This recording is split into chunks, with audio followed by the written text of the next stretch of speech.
And now we have the showstopper, Dr. QURESH MASKATI. Uh, and he will complete the IC with his probably the most famous or famed talk that what is the role of wit and sense of humor in ophthalmic practice and how actually it eases out communication and takes away all the soreness out of our patient-doctor relationship. Dr. Maskati. Thank you so much. That's a true confession. First, my claim to fame. No, every year you're putting 40 only. There's something in it. Last 10 years.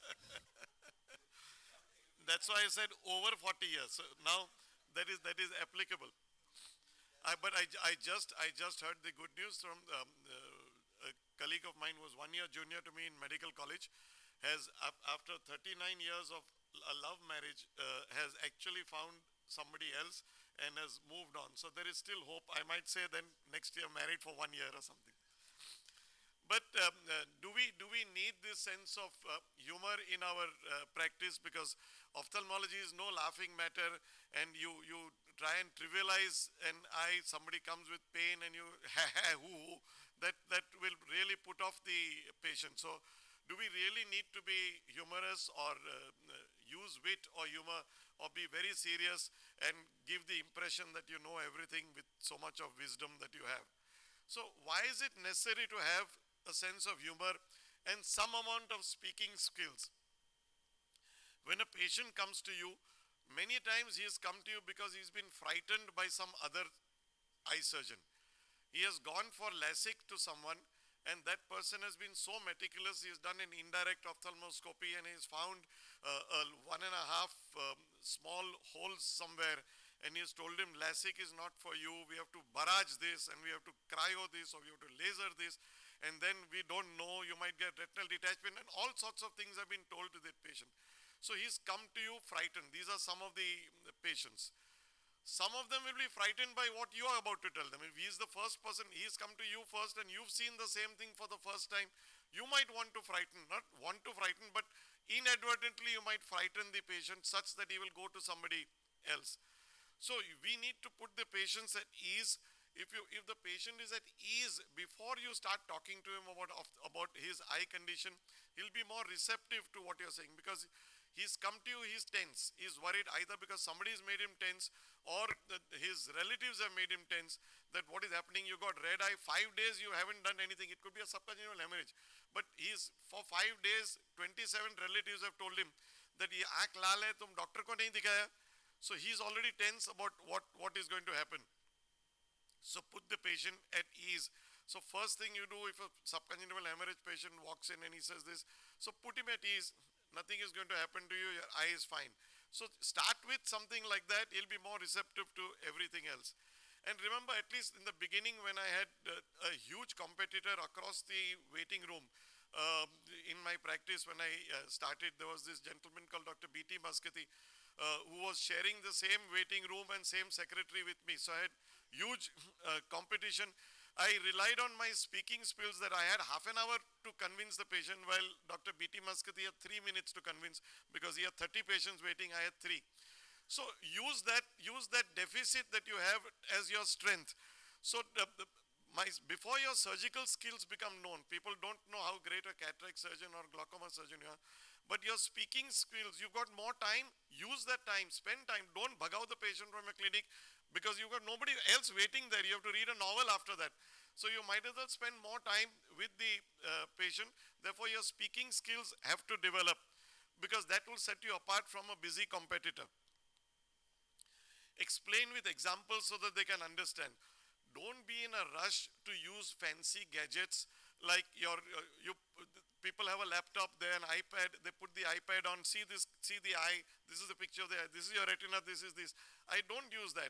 I tell them that, the cornea is like the watch glass of this phone, of this watch that I use. Of course, mine is a Rolex watch. You may not have a Rolex watch, but the watch glass is still the same. So I'm using a little bit of humor. I'm self-depreciating, talking about my Rolex or whatever, but telling them that unlike my Rolex watch, the watch glass is flat with my Rolex, but your watch glass, the cornea, is a little dome shaped. So I'm using examples that they can understand. Then I tell, if it's a youngster, I tell them, in the good old days when I took pictures, there was a camera which had a film at the back of the camera. You may not understand this, but your parents will know where the film was. So in your parents' camera, where the film was at the back, that is where the retina is. So these are little bit of humor you use.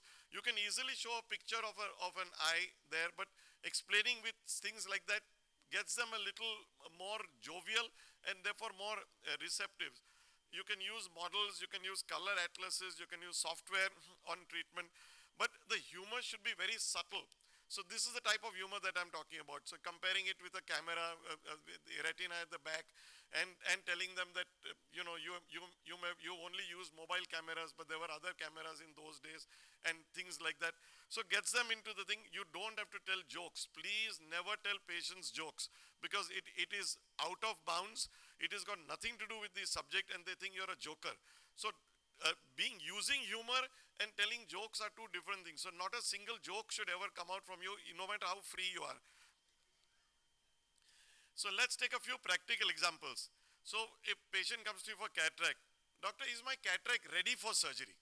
So now what is ready for surgery? So I tell them it all depends on your personality. I tell them that if Mr. Mukesh Ambani came to me, his cataract would be, and his cataract was like yours, I would say it's ready for surgery, because tomorrow he has to sign $1 million check, and the government may fall if his check's signature differs. So for him, his cataract is ready. But if his mother came to me for cataract surgery, I would say that we could wait a year or two, because she only wants to see the big print on the Bhagavad Gita, which is nice and big.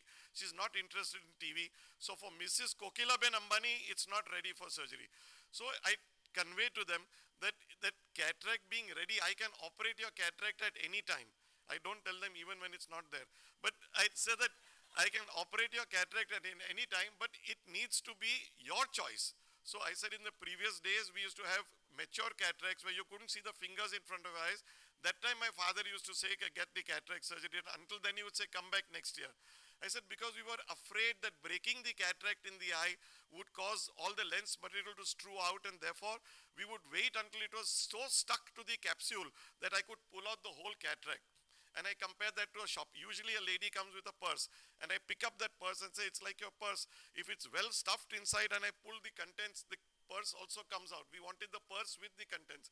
But nowadays, what we were afraid of doing earlier, we are actually doing. We're using an instrument, and then I take out my pen and show them that phaco, the tip vibrates at so many times per second, and it breaks the cataract up. But we don't allow the contents to strew.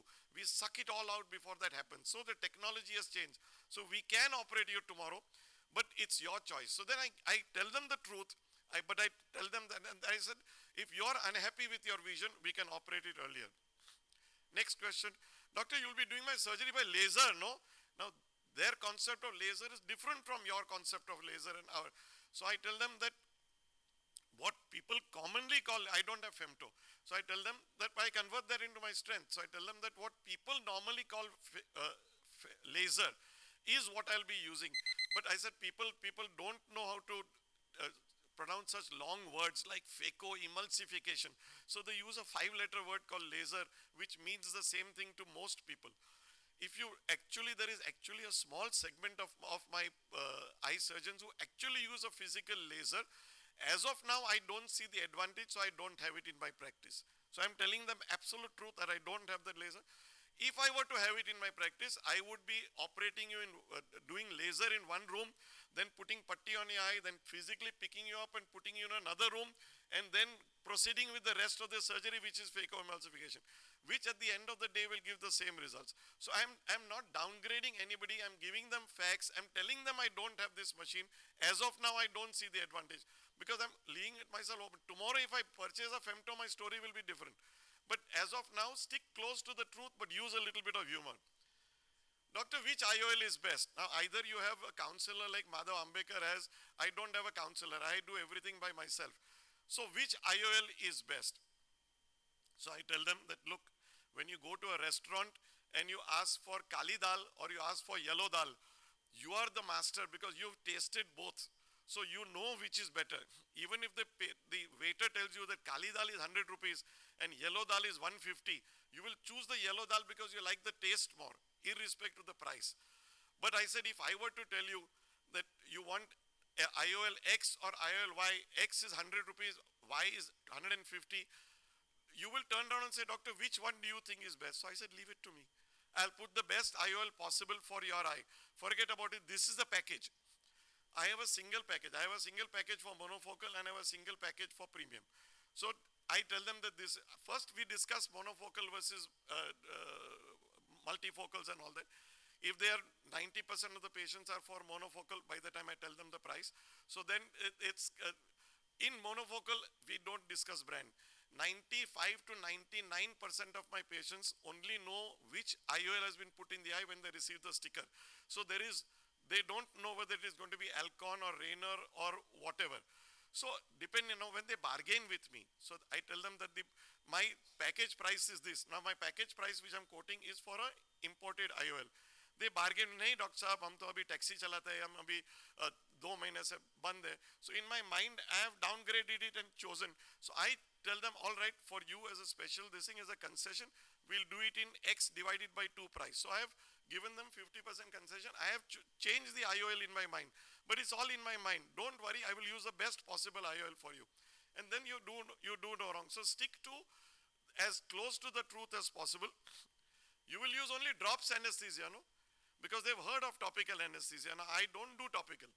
I'm not here to discuss the advantages. I don't do topical. How do I convert that into my strength? So I tell them, if you want, we can do drops anesthesia. I have absolutely no problem with that. But please understand one thing, that during this thing, you'll have to look into a light. I will keep firing you. You're not looking to the light. Abhi dekho, light mein dekho, kya kar raha hai? This is what I tell them. That these are the sounds you will hear when I'm doing the procedure. And of course, if something goes wrong, I will blame you saying that you did not look into the light. The choice otherwise is for me to give you a little injection which you will forget by the time the surgery is over. It will require my putting a putty on the eye which will make your eye safe for 1 day. 24 hours later, I will open the putty and everything will be all right. The choice is yours. Nobody has chosen topical after that. Next question, you guarantee I will not need glasses after surgery. So they come to you looking for guarantee because somebody else has guaranteed this. Now I cannot guarantee something like that. 90% of my patients are small incision cataract surgeries. So how can I guarantee? No. So what do I tell them? I still want to keep the patient with me. So I said, can I guarantee that when you cross the road, you will not be hit by a speeding truck? I can't guarantee that. Can you guarantee anything in life? I said, ऊपर वाले की चोपड़ी में जो लिखा है वो लिखा है. So I can't guarantee anything, but I will try my best. I will give you full attention. I will try my best to see that you can get as close to no glasses as possible. I tell them sometimes glasses are also helpful in the sense if I give you a small number where you don't have to wear glasses all the time, but you can see more, because most of my patients get minus 1.5 at 90, which is all right because they can see their mobile without glasses. So I tell them that most of the time you will not require glasses. If you really want to see something well, you may require glasses. So I don't guarantee this, but let's see what will occur, because we use sophisticated computers, I tell them, to calculate so that you don't need glasses. But your eye doesn't behave like my computer expect it to behave. I'm not blaming your eye. So again, little bit of humor, that I won't blame your eye if you get a number. But sometimes the eye, not being a computer, it doesn't understand that computer ji ne bola tha aisa hoga.